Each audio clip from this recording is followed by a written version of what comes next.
ஸ்ரீராம ராம ஜெய ராம ராம நமோ ஸ்ரீராம ராம ஜெய ராம ராம நமோ ஜெய ராம ராம ஜெய ராம ராம நமோ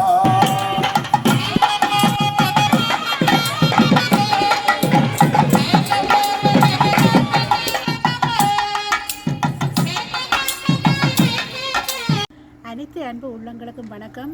ஜெர்மனியில் டோட்மண்ட் நகரில் உள்ள சிவன் கோயிலில் நடைபெற்று கொண்டிருக்கின்ற மாம்பழ திருவிழா இன்றைய நாள் மாம்பழ திருவிழா சிறப்பாக நடந்து கொண்டிருக்கின்றது. இந்த மாம்பழ திருவிழா பூஜை முதல் வீடியோவில் போட்டிருந்தேன்.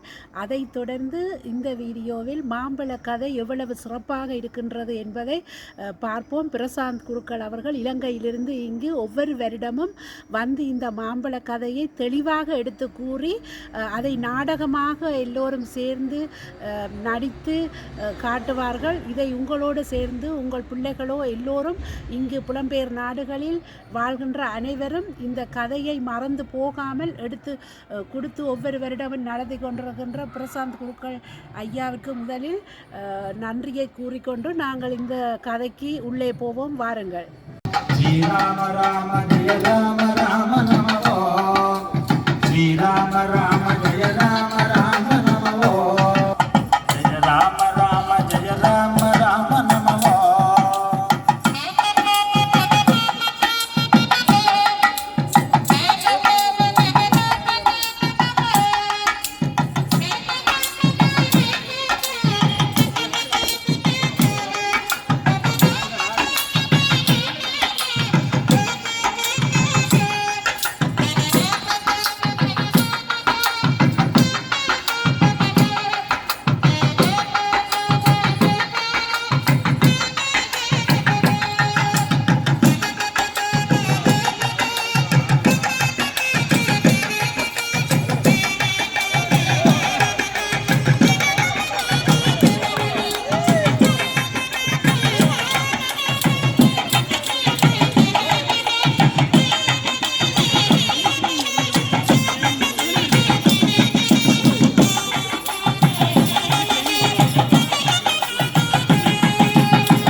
நாரத மகரிஷி கைலாயத்தை நோக்கி இப்பொழுது வந்திருக்கிறார். இந்த நாரத மகரிஷியிடத்திலே அவரை பார்வதி பரமேஸ்வரர்கள் நமஸ்காரத்தை செலுத்துகிறார்கள். இந்த நாரத மகரிஷி கைலாயத்தை நோக்கி வந்திருப்பதனுடைய காரணத்தை இப்பொழுது வினவுவோம். நமஸ்காரம் நாரதரே. நமஸ்காரம். தாங்கள் திரிலோக சஞ்சாரியாக இருக்கக்கூடிய நீர், பெருமாளையே சதாகாலமும் நாராயணனையே சதாகாலமும் சிந்திக்கக்கூடிய நீர், சற்று மாறாக இன்று என்ன காரணம் கைலாயத்திற்கு வந்திருக்கிறீர்கள்? அந்த சராசரங்களை ஆளுகின்ற பரம்பொருளே, என்னாருடைய சிவனே போற்றி, எந்நாட்டவர்க்கும் நிறைவா போற்றி என்று ஈரேழு உலகத்திற்கும் அந்த பரம்பொருளே, சிவபரம்பொருளே, நான் இன்று பூலோக சம்சாரங்கள் செய்து வருகின்ற வழியிலே நான் தரிசிக்கின்ற அத்துணை திருத்தலங்களையும் சந்தித்து அங்கு மிகவும் பக்திபூர்வமான அந்த அழகான கோயில்களை தரிசித்தேன். வழியிலே பூலோகத்திலே ஈழத்திலே ஐம்பெரும் பஞ்ச ஈச்சரங்களை சந்தித்தேன், வணங்கினேன். திருக்கேதீஸ்வரம், திருக்கோணேஸ்வரம், முன்னேஸ்வரம், ஆந்தோண்டீஸ்வரம் ஆகிய திருத்தலங்களை சந்தித்து வருகின்ற பாதையெல்லாம் இருக்கும் சிவமயமும் சிவ பொருளும் சிவ சிந்தனையும் எங்கும் நிறைந்த ஒரு வழிபாடு நிறைந்த ஒரு பெரும் கடலாக எங்கும் அங்கு வணங்கக்கூடிய நிலையிலே நானும் அந்த அடியனாகிய நானும் நாராயணனை வணங்குகின்ற நானும் சிவப்பொருளை வணங்குவதற்காக இந்த பூலோக சம்சாரம் முடித்துக்கொண்டு இந்த இமயமலை சாரலிலே தங்களை சந்திக்க வந்துள்ளேன் சுவாமி. நல்லது நாரதரே. சிவஸ்தலங்களை மாத்திரம் சந்தித்தீரா அல்லது உமது பழமையான வழிபாடு செய்யக்கூடிய பெருமாளுடைய தலங்கள் வைஷ்ணவ தலங்களுக்கும் சென்று வந்தீரா? ஆம் ஆம் சுவாமி. அச்சமா மலைபோல் மீறி பவளவாய் அமலைச்செங்கல் அச்சுதா அமரரே ஆயிரதம் கொழுந்தே என்று இச்சுவை பெரிதும் வேண்டேன் அரங்கமா நகருளானே என்று எங்களுடைய திருவரங்கமும் சென்று அங்கும் என்னுடைய பெருமானை வணங்கி தான் வந்துள்ளேன் ஐயா. பெருந்து உமக்கு என்ன அனுகிரகம் என்று அங்கு கிடைத்தது? பெருமாள் அனுகிரகம் என்று சொல்லப்படுகின்ற பொழுது நீங்கள் சிவனை ஒருவராய் சந்தித்து அங்கு சென்று அவரை வழிபாடு செய்ய வேண்டும் என்று எனக்கு அரங்கநாதரை எனக்கு அருள் செய்தார். அந்த வகையிலே தான் அவருடைய அருள்வாக்கை கேட்டு நான் வந்துள்ளேன் சுவாமி. தரிசிக்க வந்திருக்க மாட்டேன், அப்படித்தானே? அப்படி இல்லை, அபச்சாரம் அபச்சாரம். நாரதனுக்கா இந்த கேள்வி? அபச்சாரம் அப்படி அல்ல. அவர் சொன்னாலும் அவர் சொன்னாலும் எனது சிவனை நான் வழிபடுவது எனது வழக்கமான ஒரு வழிபாடாக இருந்தது சுவாமிகள்.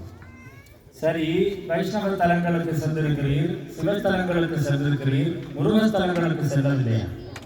முருகத்தலங்களுக்கு, அதாவது இந்தியாவிலே உள்ள பழனி, திருச்செந்தூர் போன்ற மிக பிரபல்யமான தலங்கள் எல்லாம் சென்று வந்தேன்.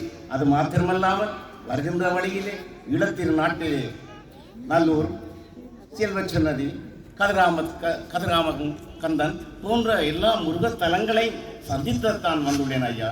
அங்கு முருகனுடைய வழிபாடுகளும் ஆராதனைகளும் இன்று பக்தர்களுடைய பக்தியும் தேரோட்டங்களும் தெருவெல்லாம் தேரோட்டங்களும் பக்தி மயங்களும் நிறைந்த அந்த முருகனுடைய அந்த காட்சிகளை அன்னாரக் கண்டு கவர்ந்து வந்துள்ளேன் ஐயா. பூலோகத்திலே மாந்தர்கள் தர்மங்களை செவ்வனை செய்கிறார்களா? செய்கின்றார்கள். அந்த தர்மங்களால் தான் இன்று அந்த எமது இனங்களும் எமது மக்களும் வாழ்கின்றார்கள்.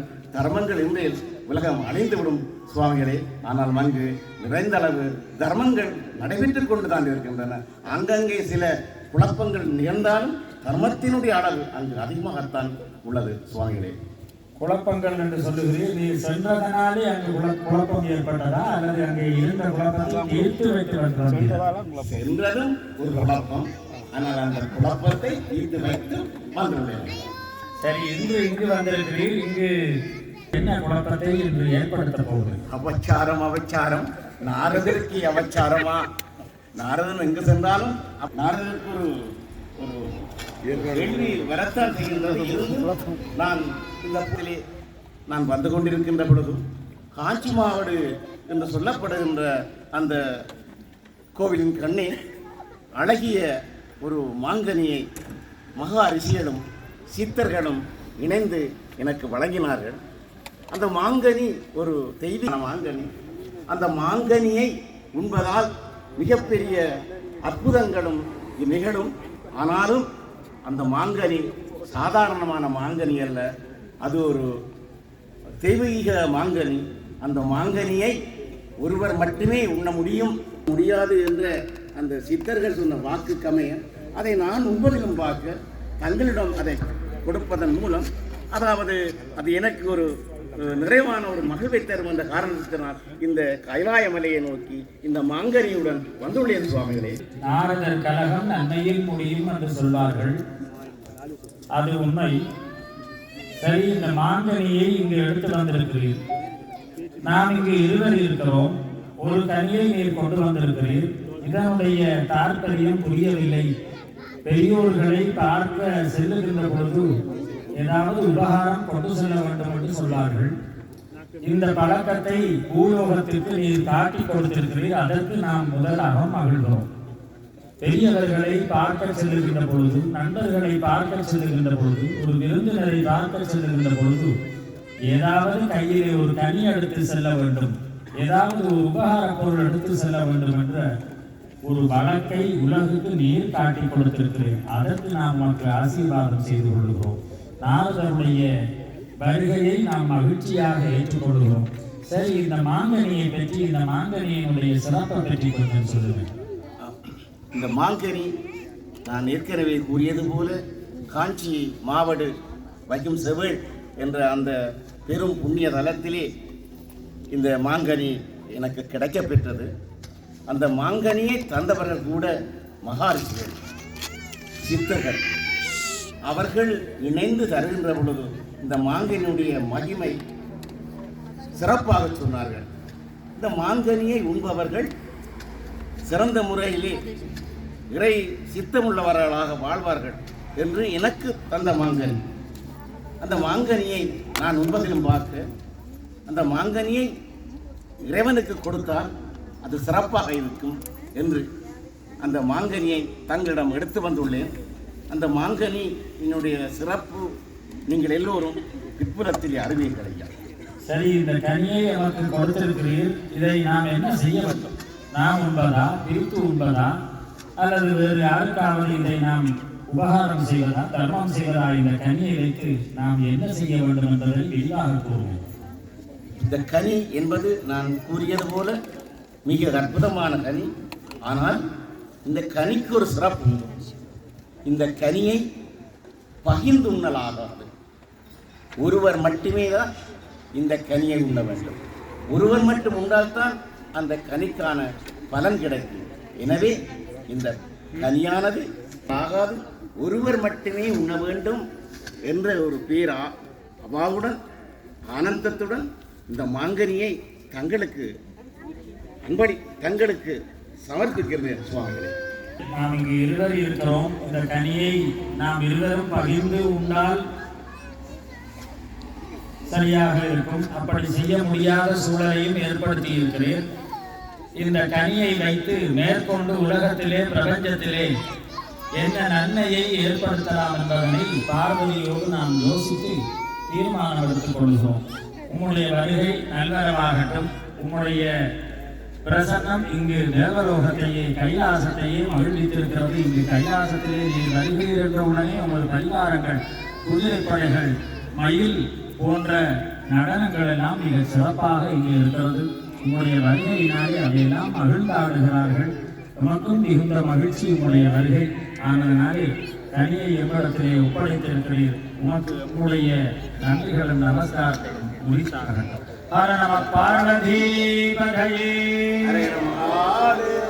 இவ்வாறு நாரத மகரிஷி மாங்கனியை பரம்பொருளாகிய சிவபெருமானுடைய கையிலே கொடுத்ததாக வரலாறு சொல்லுகிறது. இந்த நாரத மகரிஷி மாங்கனியை சிவபெருமானிடத்திலே சமர்ப்பித்துவிட்டு தேவாதி தேவராக இருக்கக்கூடிய தேவேந்திர பரம்பொருளாகிய சிவபெருமானிடத்திலே சமர்ப்பித்துவிட்டு நாரத மகரிஷி கைலாயத்திலே அமர்ந்து கொள்ளுகிறார், இறை வழிபாடு செய்கிறார். பார்வதி பரமேஸ்வரர்கள் இந்த மாங்கனியை வைத்து என்ன செய்ய போகிறார்கள் என்பதனை பொறுத்திருந்து பார்ப்போம். இப்பொழுது பரமேஸ்வரருடைய கையிலே மாங்கனி இருக்கிறது. பரமேஸ்வரனை இந்த மாங்கனியை என்ன செய்யலாம் என்று சிந்திக்கிறார். சுவாமி, இந்த கனி நாரத மகரிஷியினாலே நமக்கு கிடைக்கப்பட்டிருக்கிறது. நாரத மகரிஷி அதற்கு நிபந்தனைகள் வேறு விதித்திருக்கிறார். எனவே இதை தாங்களும் உண்ணக்கூடாது, பார்வதியாகிய நானும் உண்ணக்கூடாது. இதை என்ன செய்யலாம் என்று தாங்கள் சிந்திக்கிறீர்கள் சுவாமி? அகில சதாச்சர பிரபஞ்ச உற்பத்திகள் உலகெங்கும் வியாபித்துக் கொண்டிருக்கின்ற வேளையிலே இந்த மாங்கனியை நாரதரசி முனிவர் அவர்கள் எங்களிடம் ஒப்படைக்கின்ற பொழுது அவருடைய கட்டளையின்படி இந்த மாங்கனியை இரண்டாக பிரிக்கக்கூடாது. யாருக்கு இந்த மாங்கனியாக பிரிக்கலாமா சுவாமி? நாளாக பிரிக்கிறதுக்கும் அங்கே ஏதோ எல்லாத்தையும் நாங்கள் ஒன்றாக இருக்கும். அந்த நாரத ரிஷி முனிவருடைய வாக்கை நாங்கள் நல்வாக்காக எடுத்துக்கொள்ள வேண்டும். கண்டிப்பாக. அப்போ என்ன செய்ய போகிறீர்கள் சுவாமி? மாங்கனியை யார் வருகின்றார்கள்? இரு புதல்வர்கள் இருக்கின்றார்கள். இரு புதல்கள் அவருக்கு நாங்கள் ஒரு நிபந்தனை, யார் இந்த உலகை முதலிலே சுற்றி வருகின்றார்களோ அவர்களுக்கு இந்த மாங்கனி கொடுக்கலாம் என்று நான் நினைக்கின்றேன் சுவாமி. நல்லது சுவாமி. இங்கு தங்களுடைய சித்தம் என்னுடைய சித்தமும் இதில் மாற்று கருத்துக்கு இடமில்லை. அப்போ உங்களுடைய சித்தத்தின்படியே யாவும் அமையட்டும். ஏதோ பிரபஞ்சத்திலே நன்மை நிகழ்ந்தால் எமக்கு மகிழ்ச்சி. விநாயகரை நாங்கள் எந்தொரு ஆன்மீக சிந்தனையாக இருந்தாலும் அவரை முதலிலே நாங்கள் வணங்கி அவருக்கு செய்ய வேண்டிய பரிகாரங்கள் எவ்வளவெல்லாம் செய்கின்றோம். அவரை முதலாக நாங்கள் வணங்குகின்றோம். அதே போல முருகக்கடவுள் இளையவனாக இருந்தாலும் அவரை நாங்கள் மேன்மையான முறையிலே அகலோகங்களும் வியாபித்திருப்பதைப் போல அவரை நாங்கள் அவருடைய புதல்வராக நாங்கள் இருவரும் சேர்ந்து பெற்றெடுத்த குழந்தைகள். இந்த குழந்தைகளுக்கு நாங்கள் இருவரும் சேர்ந்து சக்தி சிவனாக, சிவன் சக்தியாக அமர்ந்த இந்த கைலாயத்தில் இருவரையும் அழைத்து அவர்களுக்கு இந்த நிபந்தனையை கூறுவோம். அவர்கள் அதை யார் வெற்றி பெறுகிறார்களோ அவர்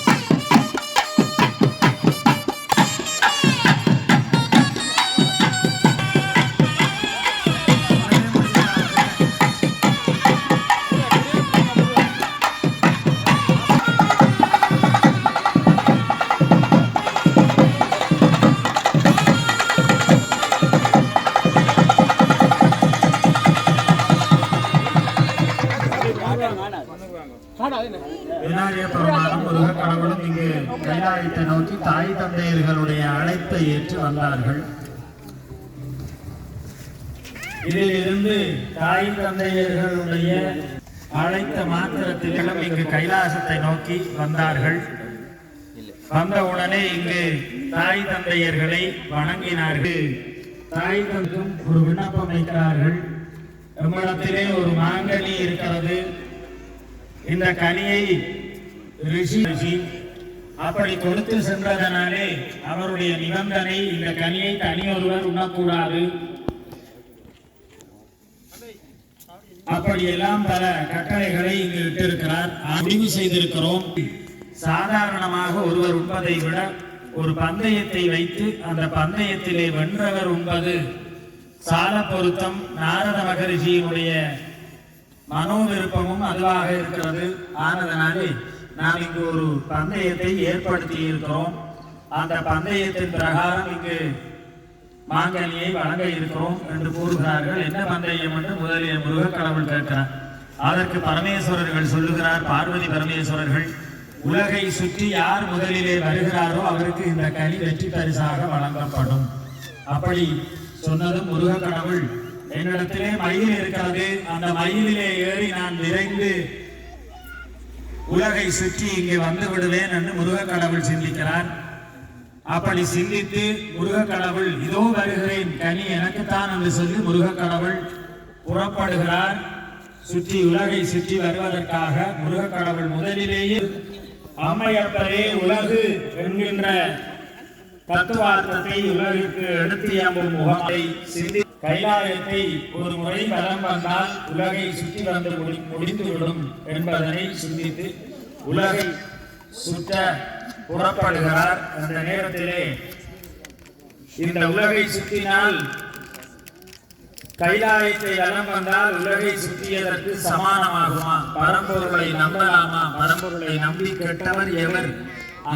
நம்பி யாரும் கெட்டதில்லை என்பதை உணர்த்துவதற்காக இங்கு விநாயகப் பெருமான் கைலாய வலம் கிரிவலம் வருகிறார். கெட்டவர் எவர்?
அப்பரே என்று பார்வதி பரமேஸ்வரர்களை வணங்கினார். விநாயக பெருமான் பந்தயத்திலே வென்றதாக இங்கு உரைக்கப்பட்டது. அந்த வெற்றி பரிசு பாரத்திலே இருந்து விநாயகர் பெருமானுக்கே கிடைக்கிறது. கையிலே பெற்றதும் தேவர்கள் எல்லாம் அருணகிரி பெருமான் முதலாக எல்லோரும் பாடுகிறார்கள். கைத்தல நிறகனி பொறி கப்பிய கரிமுகன் அடிபேனி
முருகக் கடவுள்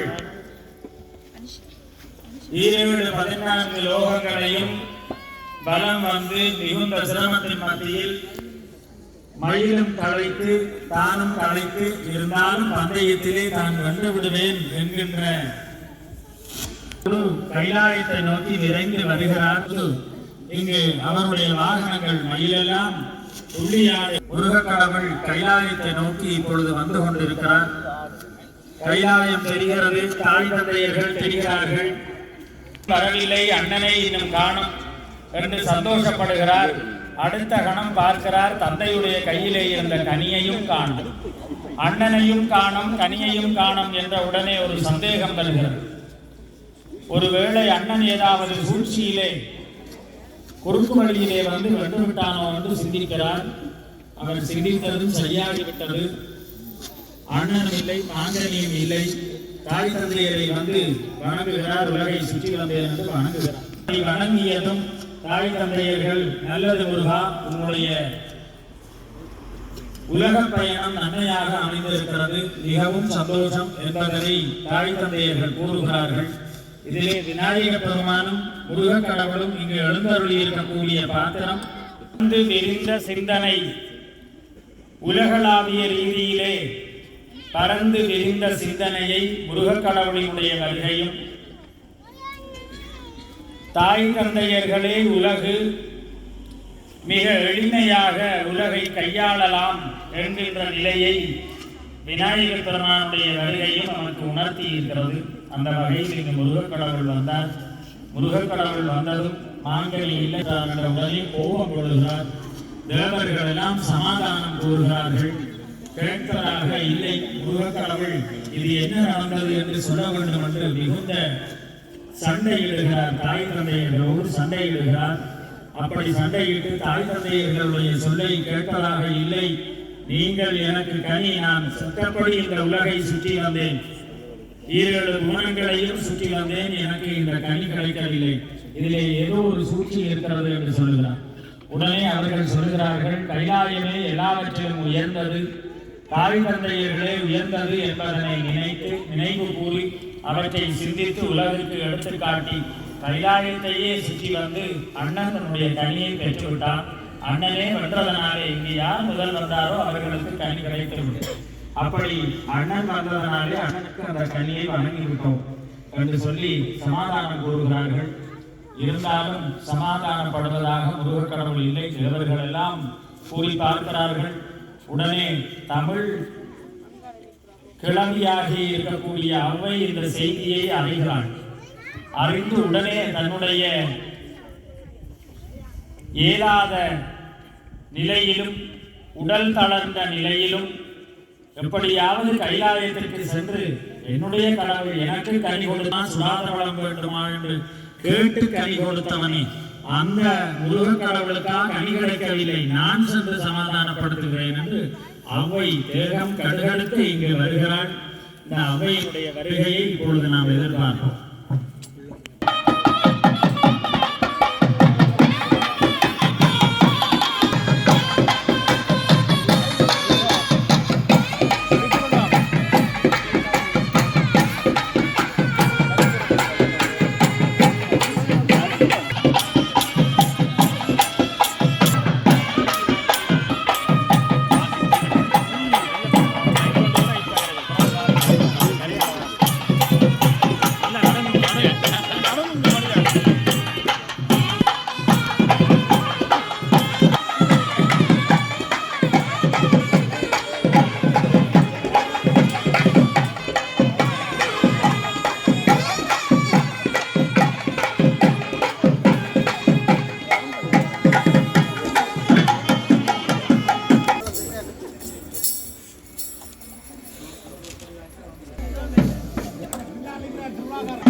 சோகை இழந்து தாய் தந்தையர்களுக்கும் முருகக் கடவுளுக்கும் இடையிலே வாக்குவாதம் நடைபெற்று தேவர்கள் எல்லாம் சமாளிக்க முடியாமல் இருக்கின்ற நிலையில் அவ்வை இங்கே வந்தாள். இந்த அவ்வையை முதலிலே வரவேற்போம். அரஹர மகாதேவா என்ற சதாட்சரங்களுக்கும் தன்படியாக இருந்து அங்கே கணாதிபதி எங்கெல்லாம் பறந்து வாழ்கின்ற சகல ஜீவராசிக்கும் அருகின்ற பண்புகளை தங்கள் கால் பணிந்து வணங்குகின்றேன். மூலமாகி மூல சக்தியாகி மூலக்கடலாக இருந்து ஆண்களுக்கும் பெண்களுக்கும் வழிவழியாக இருந்து சகல புகரங்களையும் ஆளுகின்ற போனிய செல்வியை மதங்களை பணிந்து வணங்குகின்றேன். இந்த அவையின் வணக்கத்தை ஏற்றுகின்றார். ஞானமே வடிவான உங்களோட கணபதி பெருமானே, கணேச பெருமானே, வேதங்களின் காலங்களையும் உலகிற்கு உலர்த்திய ஸ்ரீ முருகப்பெருமானே, தங்கள் பாதங்களையும் வணங்கி நம்பியத்தின் உலகத்தையே காத்து அருகின்ற என் பெருமானுக்கு துணையாக இருக்கின்ற நம்பியின் பெருமானே, தங்கள் பாதங்களையும் இந்த அவையின் பணிவான வணக்கங்கள். உன்னுடைய வருகை இங்கு நன்மையாகட்டும். உனக்கே கனி கொடுத்தவன், சுட்டவளம் வேண்டுமா சுடாதவளம் வேண்டுமா என்று உனக்கு கனி கொடுத்தவன் அந்த கந்தன் இப்பொழுது கனி இல்லை என்று கோபம் கொண்டிருக்கிறான். உன்னால் முடிந்தால் அந்த கந்தனை சமாளித்து பழனிக்கு சென்று ஆண்டியாகும்படி நிற்கிறான். அதை தடுத்து நிறுத்த உன்னால் ஏற்படுத்தக்கூடிய உபாயம் என்னவோ அந்த உபாயத்தை ஏற்படுத்தி இந்த முருகக் கடவுளை சாந்தப்படுத்துவாயாக. முருகா, தமிழ் தந்த தெய்வமே, அந்த ஒரு நாள் நான் இந்த பொழுது அகந்தையிலே தமிழினிடத்திலே இருக்கின்ற இந்த அகந்தையிலே நான் இருக்கின்ற பொழுது நீ சுட்டபலம் வேண்டுமா சுடாதபலம் வேண்டுமா என்று என்னுடைய அகந்தையை அகற்றி ஞானத்தை அருளியவன் தாங்கள். அன்னையும் பிதாவும் உன்னறி தெய்வம் என்கின்ற வசனத்தை ஆக்கி தந்தவனும் நீ. தமிழையை வளர்த்து தமிழுக்காக வாழ்கின்ற தமிழ் தெய்வமே, நான் எழுதிய அந்த அன்னையும் பிதாவும் முன்னறி தெய்வம் என்கின்ற வாக்கை நிரூபிப்பதற்காகவே கணபதி இன்று இந்த உலகத்தை சுற்றுவதிலும் பார்க்க ஞானமே உலகத்தையே இருக்கின்ற அந்த பார்வதி பரமேஸ்வரனை சுற்றினால் இந்த உலகமே சுற்றுவதற்கு சமர்ப்பிக்கின்ற மகாதுரன் தத்துவத்தை இந்த உலகிற்கு உணர்த்தி இருக்கின்றார். ஆகவே இதனை தவறு ஏது முருகா, நிதானி சகலவற்றுக்கும் ஞானமாக இருந்து அழகுக்கு அழகாக நம்ம ஞானத்தை தருகின்றவர் தாங்கள் அல்லவா? தாங்கள் இப்படி கோபம் கொண்டு கோபத்தோடு நடந்து கொண்டு ஆண்டியாகிறார்கள். தாங்கள் கோபம் நனைந்து கையமலையிலே இருந்து கொண்டு கையாசத்திலே இருந்து கொண்டு அம்மையப்பனை விட்டார்களாது என்றென்றும் அந்த அம்மையப்பனோடு இருந்து அருள் காட்சி இந்த மக்களுக்கும் உலகத்திற்கும் நீங்கள் அருள்களுக்கு வேண்டும் என்று அன்போடு இந்த அவையின் வேண்டுகோளை தாங்கள் ஏற்றுக்கொள்ள வேண்டும் முருகா. அவ்வையே, சொன்னாலும் நான் கேட்கப் போவது இல்லை. என்னுடைய முடிவிலே மாற்றம் ஏற்பட போவது இல்லை. உன்னுடைய உபதேசம் எனக்கு தேவையில்லை. எனக்காக நீ இவ்வளவு கடுகிய வயதிலேயும் இந்த இடத்திற்கு வந்து என்னை உபதேசித்தமைக்கு நான் மகிழ்கிறேன். இருந்தாலும் என்னுடைய கொள்கையிலே மாற்று கருத்துக்கு இடமே இல்லை. நான் பழனியிலே சென்று ஆண்டியாவது உறுதி. இதிலே எந்த மாற்றமும் எந்த தேவர்கள் எல்லாம் வந்து கூறி போற்றினாலும் நான் கேட்கப் போவது இல்லை. என்னுடைய முடிவு பழனியிலே சென்று அண்டிக்கோலம் பூண்டுவது.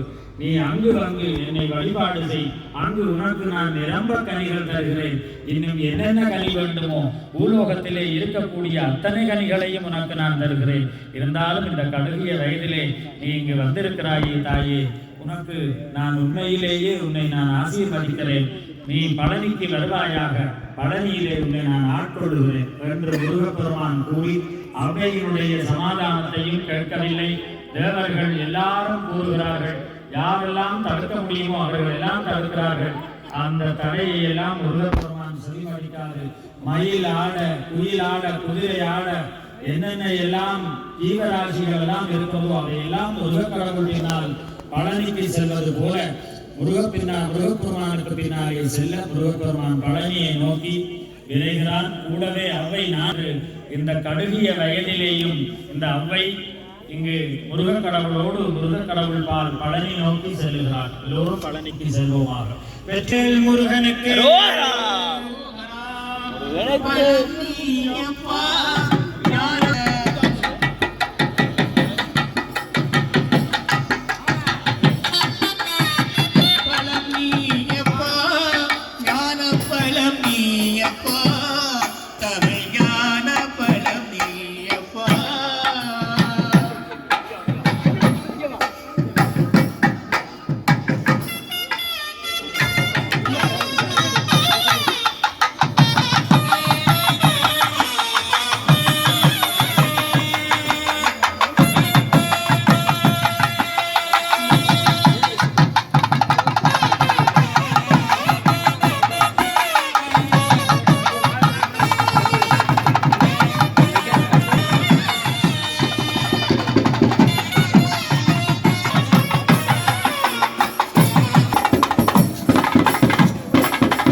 தினமும் உங்களோடு சேர்ந்து நானும் ரசித்து ருசித்து அருள் இறைவன் அருள் கும்பிட்டு அருளையும் பெற்று இந்த மாம்பழ கதையையும் ரசித்து பார்த்தோம்.